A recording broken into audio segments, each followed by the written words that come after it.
This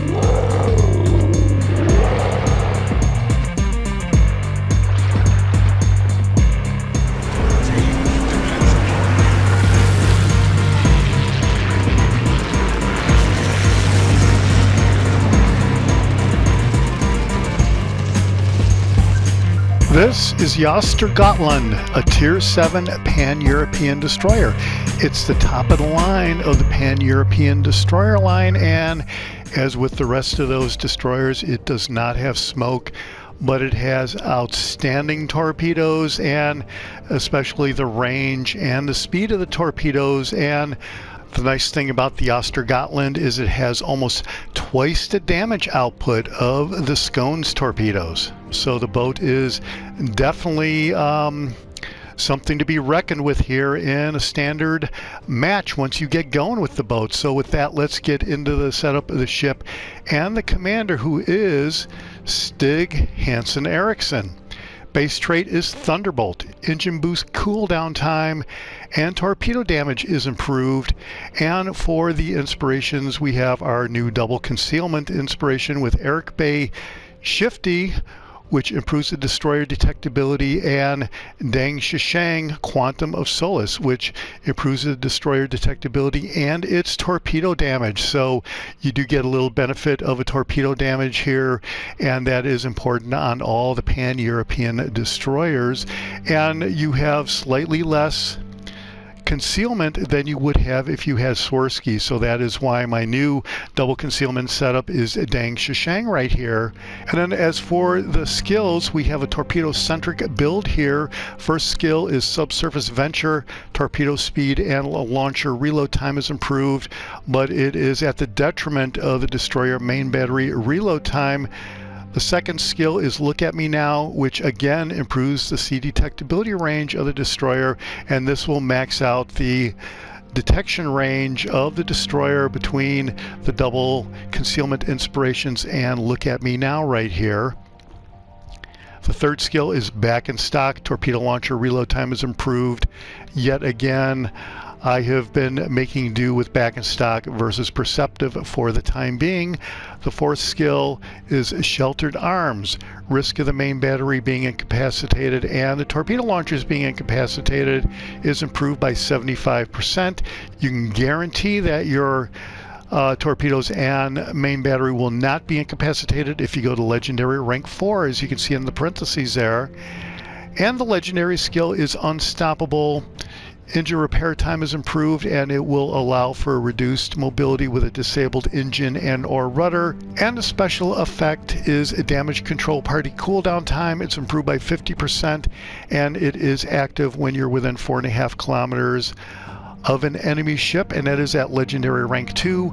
Ranking up to Legendary Rank 4 will improve that radius to 7.5 kilometers.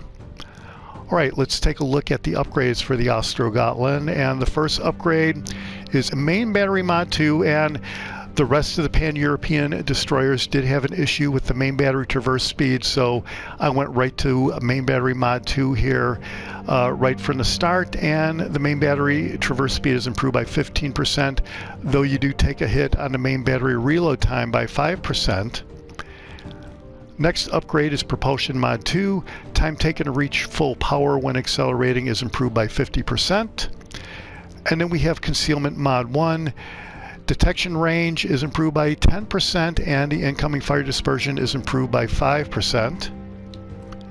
And then we have the Torpedo Launcher Mod 3. Torpedo Launcher reload time is improved by 15%, though it is at the risk of the launchers being incapacitated, which is 50% now. And then we have the rest of the default upgrades. The torpedoes here, the range is improved to 13.5 kilometers. Torpedo speed goes up to 90 knots, which is awesome, though the detectability range by sea goes up to 1.8 kilometers, but you do have those 90 knot torpedoes that go out to 13.5 kilometers. That is awesome. And then the next upgrade is Targeting System 7 Mod 2. Firing range is increased by 10%, and the main battery firing range goes up to 10.9 kilometers. And then we have the Ostergotland Hull B. Hit points go up to 15,800. Rudder shift time is 3.7 seconds. And then the loadout. Here's your ammunition, high explosive shells, armor-piercing shells, and torpedoes, which we will get into in a minute. Then as far as consumables, we have the damage control party consumable. Duration is 5 seconds, reload time is 40 seconds, and there is an unlimited number of those consumables. Then we have the engine boost consumable. Maximum speed is improved by 8% when the consumable is running. Duration is 120 seconds. Reload time is 175.1 seconds, and there are 2 of those consumables. Then we have the repair party consumable, which will partially restore the ship's HP by repairing any light damage at the rate of 157 hit points per second. Consumable duration is 14 seconds, reload time is 120 seconds, and there are 2 of those consumables. And the ship comes with a defensive AA fire consumable. Average AA damage is improved by 200% when the consumable is running. Duration is 40 seconds with a reload time of 150 seconds, and there are 2 of those consumables. And then here are the boosters. You can see I have a few selected here, but during a battle, I might be selecting any number of boosters right there. And as far as the camouflage, I did get the Forest Premium Permanent Camouflage by completing the Forest mission, which was available in the trials section of the campaign screen. So you want to complete that mission if you can and go ahead and get this camo. I do think it looks pretty cool. Sea detectability range and incoming fire dispersion is 4.5% respectively. And then the stats: hit points 15,800, armor 6 to 20 millimeters, definitely do not get hit. Artillery, you have 4 guns. They reach out to 10.9 kilometers with a 2.7 second reload time. Traverse time is 15.7 seconds, and I think that is a little slow on a destroyer, so it's a good thing that we had that upgrade in the first upgrade slot for the traverse speed. HE shell damage is 1,700 with a 7% chance of setting fire. Armor-piercing shells are 2,150 maximum damage. Torpedoes, this is the big deal here. You have 2 racks of 4 torpedoes in each rack. Reload time is 67 seconds, which is pretty good. Maximum damage is 11,278, which is almost double the scone. Torpedo detectability range by sea is 1.8 kilometers. Torpedo range is 13.5 kilometers, and the speed is a whopping 90 knots. And here are your AA defenses. I would expect that you're going to be able to clear the sky pretty well with the Ostergotland, just like with the Scone. I was able to get several clear sky medals with the Scone, and the Ostergotland looks very similar in that regard. So look to be able to clear the sky with these AA defenses right here. Maneuverability, maximum speed is 35 knots. Turning circle radius is 610 meters with a 3.7 rudder shift time, as we saw. Concealment detectability range by sea is 5.2 kilometers. Range by air is 2.9 kilometers.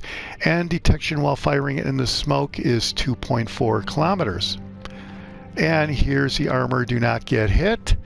Overview, reloader, above average main battery reload speed, and that is awesome. Those are at 2.7 seconds. That is pretty darn quick. Powerful AA defenses, above average AA gun firepower, and like I said, look to clear the sky with the Ostergotland. And rapid reload, above average torpedo reload speed, and that sure looked like that. Right around 1 minute is pretty quick, especially on a Tier 7 destroyer to reload the torpedoes that quick. The Ostergotland is the last of a series of destroyers of the Swedish Navy. Due to her dimensions, which were quite small for the era, they are sometimes classified as light destroyers. Their main artillery armament comprised very successful 120 millimeter automatic dual-purpose mounts. That's probably why you have a 2.7 second reload. Entered service in 1958, and there were 4 ships in the series. Alright, well that's it for the setup of the ship and the commander. Let's go out in a standard battle and check out some highlights. Alright, we're in standard, we're in Land of Fire, and here I'm checking out the teams. And boy, this is a torpedo destroyer's dream with all those battleships there. 2 destroyers on each side, a couple of cruisers on each side, 3 cruisers on each side. and we are just going to try to have a field day and highlight the torpedo action on the Ostergotland. And so we are going to start out and we're going to head over to B right there, right in the middle of the map. I'm not really going to go in and start capturing B, but I am going to move close enough to send in a rack of torpedoes to try to see if I can trip somebody up. And, you know, it's a standard fishing expedition. And you never know if you're going to get a hit there. But these torpedoes are just outstanding as far as all of the specs, with the exception of the power output, and that is kind of like the bad rap on the Pan European destroyers, is their torpedo specs are awesome, but the damage output is kind of low. And at 10,000, 11,000 maximum damage here on these torpedoes, that is almost double the Scone at 7,100 is the Scone's maximum torpedo damage. So at 10,000 or 11,000 here on the Ostergotland, you do have a potential for quite a bit more damage. And I don't really expect to use the guns very much in this match or any other match. We're going to use the guns a little bit here, but that is not a big part of the play with the Ostergotland, especially with these outstanding torpedo specs. There you see the Kiev right there. He is in the middle of the map. I'm going to reset him right here with these shots from my main guns, but I'm going to turn around and get out of here since I don't have the smoke. Luckily, he popped his smoke and he lost sight of me right as I darn near plow into this dock right here over by this island. It really turned out not to be such a bad deal as it could have been. But I am going to turn around and take a shot into the smoke with a rack of torpedoes. And if you're in the smoke, you definitely want to move around as a destroyer in the smoke there. I let the torpedoes go at my last known location of that Kiev there. I'm letting these torpedoes go on the shores right there. I'm hoping to catch him as he comes out from behind the island. I'm kind of focused on the Kiev over here. And it looks like the Kiev really has not moved from his initial position, and he did get taken out with a devastating strike. So, lesson learned there. While all that happened, it appears that the shores got taken out, and I really miss this every time I look at this replay. But what I'm going to do here is I'm going to come out around this island, and I'm going to be looking for that shores because I'm looking to get an easy destroyed ship here as the shores comes out from behind that island. So I don't really know where he is. I don't know what happened to him. As you guys are watching the replay, you're probably going to see the point at which that shores got destroyed. But there he is. There is his smoldering hulk right there. And when I see that, the obvious play is to go in here into B and capture B and you know, start racking up some points that way. We don't have any bases captured right now, but we are slightly ahead because we've destroyed quite a few more ships than the red team has destroyed of the blue team. And just as I say that, another blue team ship goes down. So it's still 323 to 278. Each side has captured a base. We're going to come in here and take B and recapture B. And there's this Flandre here behind that island, and this is going to be a great long-range target demonstration of the Ostergotland's torpedoes. You can see right here, 44 seconds intercept at 10 kilometers. If you've seen my black video, that number would have been 90 seconds because these torpedoes are more than twice as fast as those black torpedoes. So the black with 43 knot speed is really kind of terrible actually, but these torpedoes, they really are moving and they are getting out there on the Flandre. Look at that. That is That's quite a sight right there. Flandre doesn't really look like he is aware of these torpedoes, and they just catch up to him so quick he just doesn't really have any time to react. And it looks like we're going to get at least 4 torpedo hits right there. That is awesome. And there's 4 torpedo hits and 2 floodings. You captured the base. And it looks like he damage conned right there already. So we're going to wait here and see what his next move is. I'm kind of looking to take this guy out because he wasn't really moving around all that much. So I'm, for whatever reason, I think that this might be a good mark for a destroyed ship for me. Ultimately, at least that's what my initial plan is. Here he's turning around, doing a 180, going back toward the island over there, right under B, where you see over on the left-hand side of the screen. I should have aimed way in front of the Flandre, because what I don't really appreciate right now is how much the Flandre is accelerating. So even though I let those torpedoes go on the mark, the fact that the Flandre is accelerating means that the intercept point is farther and farther ahead from where I released the torpedoes. And here you can see that these torpedoes just barely missed the Flandre, even the second rack that I let go there. And now my main idea is to hit him right here as he comes out from behind this island. So I'm just going to wait here, let my torpedoes reload, and let the Flandre traverse the island and come out from behind the island and pick him up at that point. So it's not really an exciting match, I will admit that, but it is basically what you got here with the Ostergotland and these awesome torpedoes. There's no need to really do anything other than sit here like 8 kilometers away and let these 90-knot torpedoes go in and take care of business, as it were. So those torpedoes are going. They actually look pretty good right here. I held on to the second rack, and I was planning to get a little bit closer. You see 9 kilometers away is a 36 second intercept.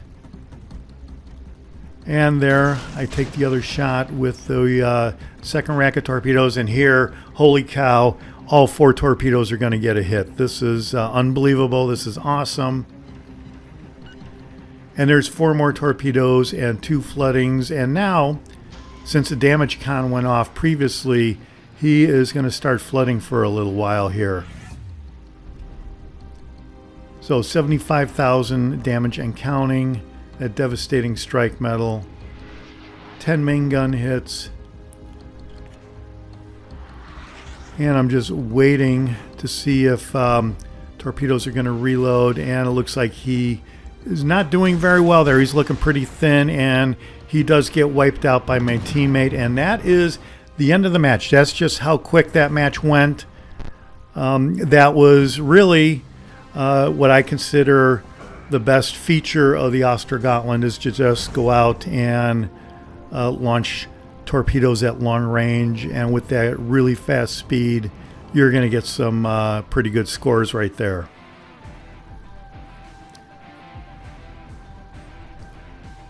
So, all right, we completed a bunch of milestones.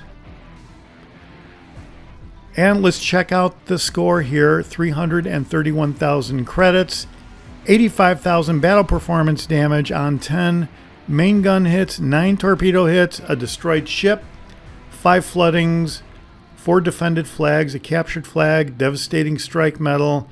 We were running some boosters, so we had a big score on ship XP, global XP, and commander XP. All right, let's see how we did on the team result.